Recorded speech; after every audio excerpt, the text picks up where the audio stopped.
He's angry about mortgages. It's Angry Mortgage. He's swearing. He's cursing loud. He's old. He's opinionated. And he's been doing this so damn long. This program is about mortgages, and this is mortgage advice, but the advice may not apply to your situation. Contact licensed mortgage professionals for specific recommendations before you make decisions about mortgages. You may not agree with Ron, but if you don't, he thinks you're wrong. Oh, and did we say there is a lot of swearing? I remember, and my advice to him and a number of other clients was, listen, I believe the market is turning. I've seen it in Toronto, late last year, and this is mid 2022. And I think we are at a point in time where the market is going to take a bit of a sit, a bit of a breather. And this correction could last for some time.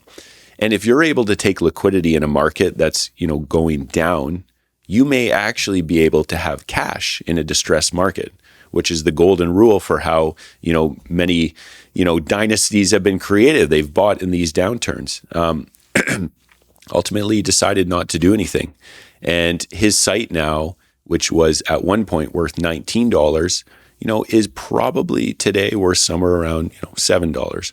So, 50, 60%, potentially 70% off highs. So, and we had lots of these discussions with owners where we really clearly saw the market turning, but no one quite thought it was true. And to your point, going back to what you mentioned, this will be done in a year and a half, a year, something like that. And I have this great book. That was their thought process. That I've watched this value grow so enormously. Yeah, you're making a decent offer, $19 a foot. Yeah, is that about right? $19 a foot. Yeah, it's a hypothetical number. But that's it was a great number. Yeah, and they might have paid 50 cents back in the day. Okay, so it's exactly. A huge success. Yeah, but they are so amazed. They were so entranced with, and I'm not going to pretend to say that because they thought how smart they were to buy it for 50 cents back in the day, like 25 years ago, but they thought that they've seen the great rise in value,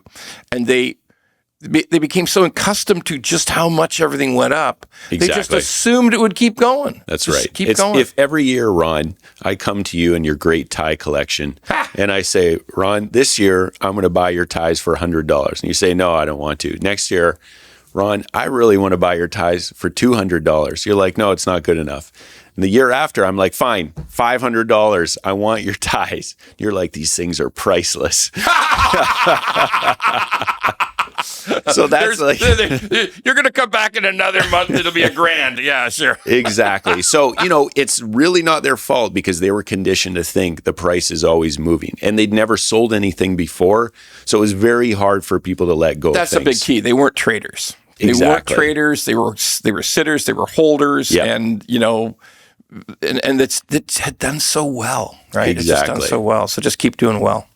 All right. So that is fascinating, and that is but in the city itself, like in 416, yeah, there's traders. There's people. Is it a fair statement to make that some of these parcels did trade hands a few times? Is that fair? Yeah. I mean, I just finished selling a receivership. I sold it twice, You sold it twice? Yeah. Well, let's talk about that. So the market has completely turned, yeah, and there are receiverships. Yeah. And you're mentioning there's receiverships at different stages. Like you're mainly doing stuff that's just the land that the deal failed and that got zoned, but it never got built. Yeah. And the developer failed. And by the way, these are small developers, folks. I mean, it's not like the big developers in Ontario are going broke. They're not. A few, but yeah. A few, okay. Yeah. Well, you're making me worry now. Yeah. But they were mainly like third-tier developers. Is that fair to say? Yeah, it's the smaller guys who are less, less established. Okay. Yeah. So you would sell them the land, and now it went into receivership, and you would sell it again. Yeah. What's the markdown? Like, what markdowns are you seeing right now?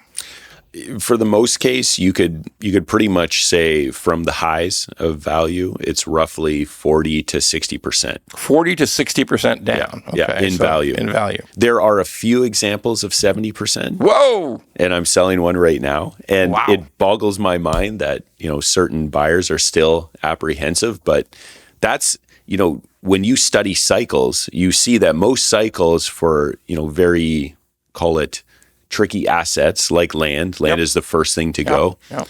You're looking at, in some cases, incredible discounts. Like in Miami, there was situations where pricing had gone down 95%. Oh my God. Yeah. But that's a function of some really big changes in Miami, right? Exactly. That was 2009. Yeah, the condo collapsed and the laws changed and all hell broke loose. Exactly. That's what happened. I don't think that's what's happening in Toronto. And I think most of the lenders in Toronto are extremely well,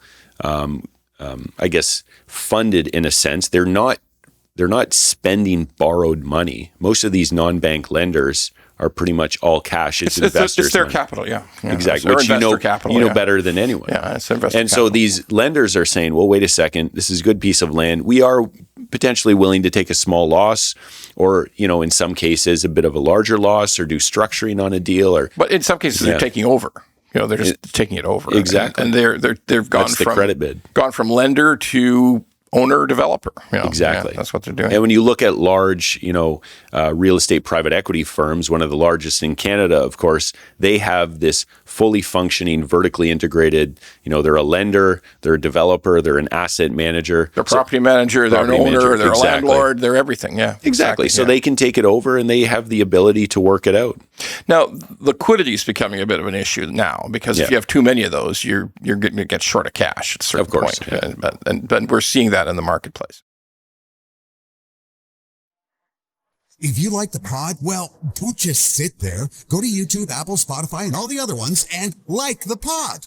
And don't forget to subscribe so we can keep being angry at mortgages and swearing about mortgages. Angry Mortgage could use your support.